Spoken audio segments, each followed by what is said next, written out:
Hey everybody, real quick video today. I got my new Method 703s installed on my truck. Went to a tire shop, had them take the KO3 tires off of my B-Lock capable wheels and throw them on these. And when I did that, I also had them flip them around so that the inside tread is now on the outside of all the wheels.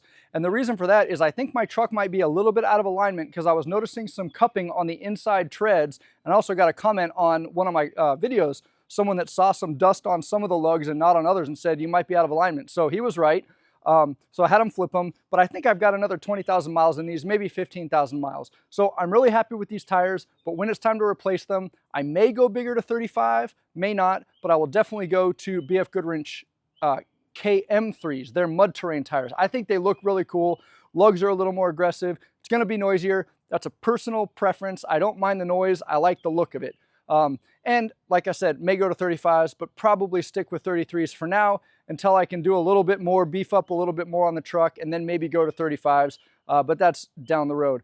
The biggest difference between these wheels, well, there's a couple big differences, but the difference that you notice when you're driving is the weight.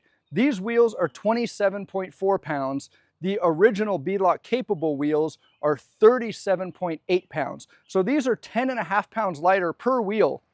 That's 42 pounds of unsprung rotational mass that you're eliminating from your truck if you switch over to something like a Method 703 from the B-Lock capable wheels. I don't have the stats on the non-B-Lock wheels, but I'm guessing they're going to be pretty similar to these, maybe a little bit heavier. But the B-Lock capable wheels, just the ring and the bolts alone are almost 5 pounds apiece. So it definitely cuts down on a little bit of weight. It is slightly noticeable when you're driving, both good and bad. Braking and acceleration and cornering not so much, you can't really tell, but braking and acceleration, it just feels a little snappier, not anything crazy. You're not going to be running like 4-second 0 to 60s or anything. But when you hit potholes, you notice it's a little bit more jarring. And that could be because of the pressure they put in my tires, but it could also be that instead of instantly trying to hit 50 pounds up, you're instantly trying to hit 40 pounds up. And I say 50 and 40 because the tire's pretty heavy too. So actually it's probably more like going from 80 to 70 or maybe 70 to 60. But either way, it's 10 less pounds that it's got to react back and put up into the springs. The sidewalls are not going to absorb quite as much, but they're still going to absorb a fair amount. Those are just my observations. Maybe I'm completely off. I'm also the type of guy that thinks when my truck is super clean, it just runs better and it does everything better. Fresh oil change makes me think it's running faster and smoother, when in fact I change my oil with synthetic every 5,000, so probably not that much of a difference.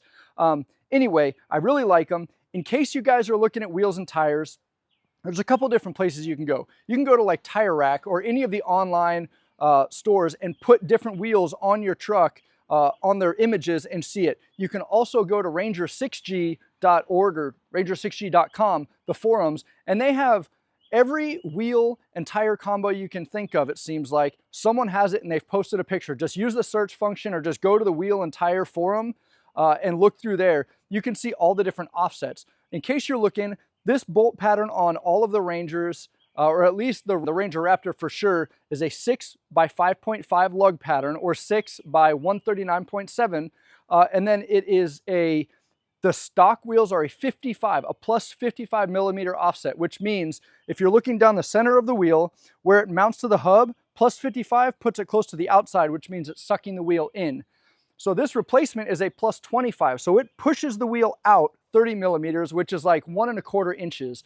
A lot of people are getting the Bronco Sasquatch or Bronco Badlands wheel because it has the same lug pattern and it looks pretty similar to the B-Lock capable wheels we have, and it's a plus 35. So that will poke your wheel out just under an inch, but you cannot get the Ford F-150 Raptor or the Bronco Raptor because they use a different lug pattern. They are 6x135, not 6x139.7. So as you're looking for wheels, just know all that stuff. And then I really think, and I did a lot of research on the forums, plus 25 for the offset, and that's what these are, is really a good middle ground if you're going to keep your same stock tires and put them on here.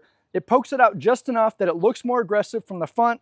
It fills out the wheel wells a little bit more, both front and back, but it's not so far out that if you have a pair of mud flaps, it's going to be outside that kicking up rocks. It's still going to be protected by the mud flaps. It's not going to stick out like a lot of Jeeps you see. That's kind of a Jeep thing to have the wheel way outside the wheel well. I mean, a lot of people do it. You'll see full-size trucks doing it too. That's a personal taste. My personal taste is having it just out enough that it looks aggressive, but not so far out that I'm gonna say looks kind of, I don't know, it's not bad, it's not cheesy. I just think it looks better when it looks like this is the way it should have come from the factory. Anytime I see a truck or vehicle coming down the street where the wheels and tires are way outside the fender, you know it's aftermarket. And it's also a little bit harder on all of your axles. Not something too much to be worried about, but like if you got a negative offset way out here, that's really no different than if you put a spacer on there. You're still putting extra stress. It's still a moment of inertia outside of where it's connected. So take that with a grain of salt. Some of you are going to argue that spacers are not as good as a wheel with a bigger offset. Maybe for the sake that they could break, but the wear you're putting on your axle is going to be the exact same. If you go from a 55 down to a 0, that's no different as far as the stress on your axles go as using your 55 and putting a 55mm spacer on there. Enough of that. Anyway, I really like these wheels, and one of the things I was really surprised about was when the wheels were off, I came out, I had inspected the rear brakes, but you expect rear brakes to be pretty good after 20,000 miles. I really thought on a 5,400 pound truck, my front brake pads were gonna be pretty worn down, but surprisingly, they looked really good. They still had a lot of the shape to them. And if you, I mean, I'm sure you guys have changed your own brake pads. It's usually a flat part and then it tapers down, and you can see once that taper part is gone and you're down to the flat part of the pad, but not quite to the backing, you know you need new pads. But I still had like 2/3 of that tapered part left, and the rotors looked really good. They weren't glossed over. There were no grooves or anything. So I'm really happy with the way the brakes are wearing. And I drive this thing relatively hard. I've gone through the tires. I would say I'm more than halfway down in 20,000 miles. I don't take corners crazy fast, but I do brake into corners and I accelerate out. So I was really surprised at how well the brakes have held up. That's it. This is more about the wheels and tires. So hopefully I've had some videos and pictures in the background showing you how cool they look. But there you go. This is Method 703s. This is the matte black. And these are 6x5.5 bolt pattern plus 25 offset. So on a Ranger Raptor, the center bore is I think 93.1. The center bore on these wheels I got was 98. You can buy a spacer, but these are what are called lug-centric, not hub-centric. So lug-centric usually have tapered holes and tapered lug nuts that go in there, and it actually centers everything on the lugs. And if you tighten them all in the right pattern, all those little like tapered things pull it right into the right space. A hub-centric wheel actually goes on the hub to center everything up, and then you still put your bolts in there, but they're not centering it. The hub itself is centering it. So they sell a spacer. If for some reason it seems out of whack, you can go on Amazon, you can go wherever, and just look up the spacer size you need. So for me, I would need an inner diameter of 93.1, an outer diameter of 98.3 or 0.5, whatever it was, and then you put that on the hub, then put the wheel on it, and then tighten everything down, and it should do pretty much what the tapered lugs do, but it's just another way to center everything. All right, guys, I am not a wheel and tire expert. I'm just telling you what I found out during my journey of getting these. There's so much more information on Ranger 6G. There's so much more information on Tire Rack, and just Google it. You guys are good to go. That's it. All right, it's starting to rain. I'm out of here. Cheers.